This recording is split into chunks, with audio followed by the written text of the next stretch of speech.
Tissue से कहाँ आएगा, सेल में। इस सेल को मैंने जूम कर लिया और ये बना दिया। अब हमारे सेल के ऊपर जो है ना कुछ सरफेस रिसेप्टर्स लगे हुए होते हैं। ये क्या है हमारे, ये हमारे सरफेस रिसेप्टर्स, सरफेस रिसेप्टर। और इन सरफेस रिसेप्टर का नाम क्या होता है, इन सरफेस रिसेप्टर का नाम होता है ट्रांसफेरिन रिसेप्टर, ट्रांसफेरिन रिसेप्टर्स। इन ट्रांसफेरिन रिसेप्टर से ही आकर बाइंड होता है ट्रांसफेरिन। ये रिसेप्टर्स ट्रांसफेरिन के लिए हैं, किसके लिए, ट्रांसफेरिन के लिए हैं, है ना। क्योंकि हमारे पास जो आयरन आ रहा है वो ट्रांसफेरिन के साथ आ रहा है ना, ट्रांसफेरिन के साथ आ रहा है। ट्रांसफेरिन में क्या है हमारा, ट्रांसफेरिन में हमारा आयरन प्लस एपोट्रांसफेरिन है ना। जो हमारा ट्रांसफेरिन होता है वो ट्रांसफेरिन इसके साथ आके बाइंड होता है इस रिसेप्टर के साथ, सही है। तो हमारा क्या था, हमारा यहाँ पे है, suppose this is a transferrin, transferrin, ठीक है। ट्रांसफेरिन का मतलब क्या है, दिस इज आयरन, आयरन की कौन सी फॉर्म है ये, फेरिक फॉर्म, आयरन प्लस एपोट्रांसफेरिन।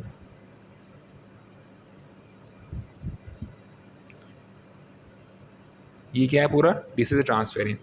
अब ये ट्रांसफेरिन आ जाता है हमारा सेल पर, सेल के पास। अब सेल पे जो सेल्फ रिसेप्टर्स होते हैं जिनको हमने ट्रांसफेरिन रिसेप्टर्स कहा, ये ट्रांसफेरिन आके इस पर बाइंड कर जाएगा, ठीक है। ये ट्रांसफेरिन आके इस पर बाइंड कर गया। अब बाइंड करने के बाद यहाँ होगा एक प्रोसेस जिसे बोलेंगे एंडोसाइटोसिस। यहाँ क्या हुआ, एंडोसाइटोसिस। और एंडोसाइटोसिस के थ्रू ये एंटर कर जाएगा अंदर की तरफ, ठीक है। अब हमें पता होता है कि जो हमारी सेल मेम्ब्रेन होती है ना, सेल मेम्ब्रेन होती है हमारी यहाँ, ये हमारे एंडोसोम्स होते हैं, है ना। एंडोसाइटोसिस के थ्रू ये एंटर करेगा एंडोसोम्स में और फिर एंडोसोम से ये फाइनली एंटर कर जाएगा हमारा साइटोप्लाज्म में, है ना। अब मैंने यहाँ पे साइड में एंडोसोम बना रखा है, ठीक है। ये हमारा एंडोसोम है, तो इसका ये बाहर का पार्ट है, ये इंटरनल पार्ट है, और हम अंदर साइटोप्लाज्म दे सकते हैं, ठीक है। हमारा यहाँ पे ट्रांसफेरिन आया, हमारा यहाँ पे ट्रांसफेरिन आया, ठीक है, रिसेप्टर के साथ बाइंड हुआ, ठीक है। और इस पूरे को बोलेंगे हम ट्रांसफेरिन रिसेप्टर कॉम्प्लेक्स। इसे क्या बोलेंगे, transferrin receptor complex. So this is a transferrin receptor complex. अब ये ट्रांसफेरिन रिसेप्टर कॉम्प्लेक्स हमारा एंडोसाइटोसिस के थ्रू एंटर कर जाएगा एंडोसोम के अंदर, ठीक है। It enters into the endosomes by the process of endocytosis, endocytosis. Endocytosis के थ्रू ये ट्रांसफेरिन रिसेप्टर कॉम्प्लेक्स यानी कि ट्रांसफेरिन विद रिसेप्टर दोनों अंदर एंटर कर जाएगा एंडोसोम के bye the process of endocytosis, सही है। तो ये हमारा क्या है, ये हमारा ट्रांसफेरिन प्लस रिसेप्टर है ना। और ट्रांसफेरिन प्लस रिसेप्टर है। ये पूरा प्रोसेस क्या है, ट्रांसफेरिन रिसेप्टर कॉम्प्लेक्स। इस कॉम्प्लेक्स के अंदर क्या क्या चीज़ें हैं, इसके अंदर हमारा ट्रांसफेरिन है प्लस रिसेप्टर है, ठीक है। और ट्रांसफेरिन में क्या क्या था हमारे पास, ट्रांसफेरिन में हमारे पास आयरन है प्लस एपोट्रांसफेरिन है, एपोट्रांसफेरिन, ठीक है। ये पूरा कॉम्प्लेक्स मूव करेगा अंदर की तरफ एंडोसोम के अंदर, सही है।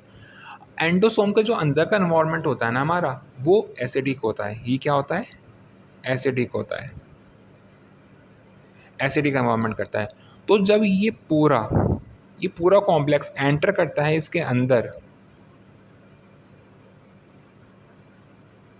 ठीक है, इस एसिडिक एनवायरनमेंट के वजह से अब यहाँ पे दो चीज़ें होती हैं, ठीक है। इस एसिडिक एनवायरनमेंट की वजह से यहाँ दो चीज़ें होंगी।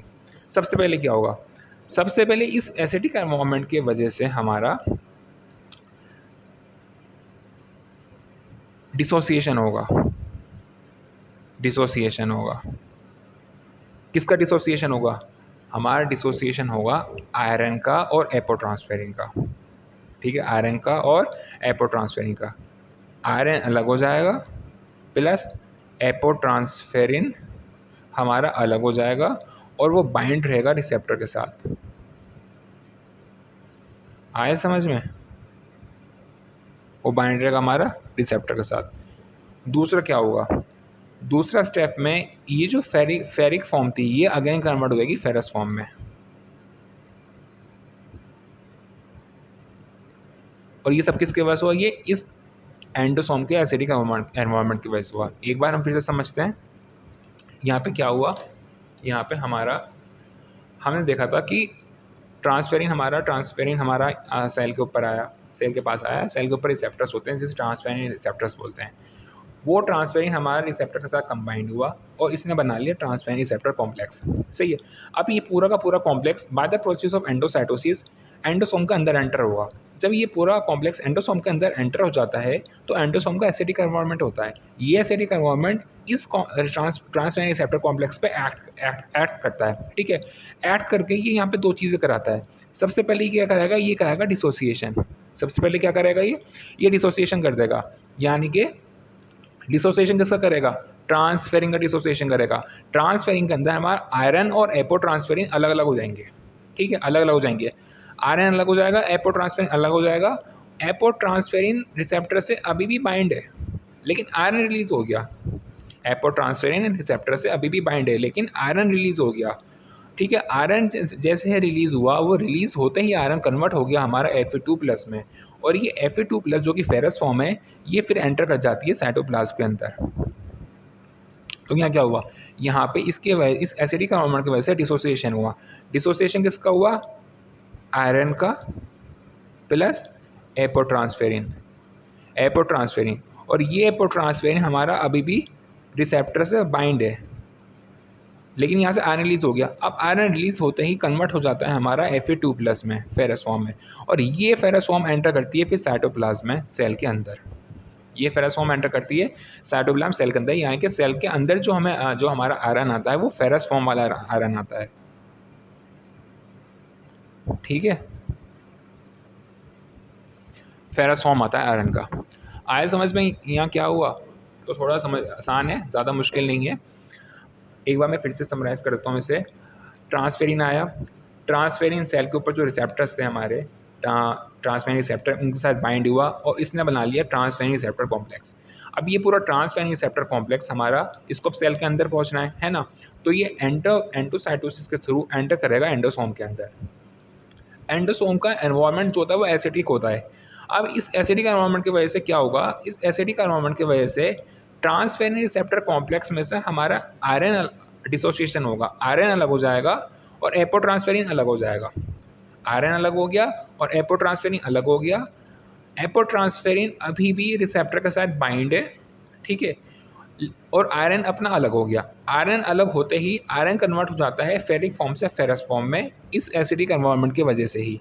ठीक है, और ये फेरस फॉर्म अब एंटर कर जाती है साइटोप्लाज्म के अंदर। एपोट्रांसफेरिन प्लस रिसेप्टर, इनका क्या हुआ, एपोट्रांसफेरिन एंटर नहीं करता साइटोप्लाज्म में, एपोट्रांसफेरिन साइटोप्लाज्म में एंटर नहीं करता। एपोट्रांसफेरिन वायरस से हमारा सेल सरफेस की मेम्ब्रेन पे चला जाता है। ठीक है, वापस से ये बाहर की तरफ चला जाता है। एपोट्रांसफेरिन हमारा बाहर की तरफ चला जाता है। जो हमारा एपोट्रांसफेरिन प्लस रिसेप्टर था ये बाहर की तरफ चला जाएगा और आयरन जो होगा हमारा वो अंदर की तरफ एंटर कर जाएगा साइटोप्लाज्म में। ठीक है, एपोट्रांसफेरिन हमारा बाहर की तरफ चला गया, वापस से बाहर की तरफ चला गया, सेल सरफेस की तरफ चला गया। आयरन जो था हमारा, जो रिलीज़ हुआ था फेरिक फॉर्म में, वो कन्वर्ट हो जाता है फेरस फॉर्म में एसिडिक एनवायरनमेंट की वजह से, और फिर ये फेरस फॉर्म हमारी एंटर करती है साइटोप्लाज्म के अंदर। ओके।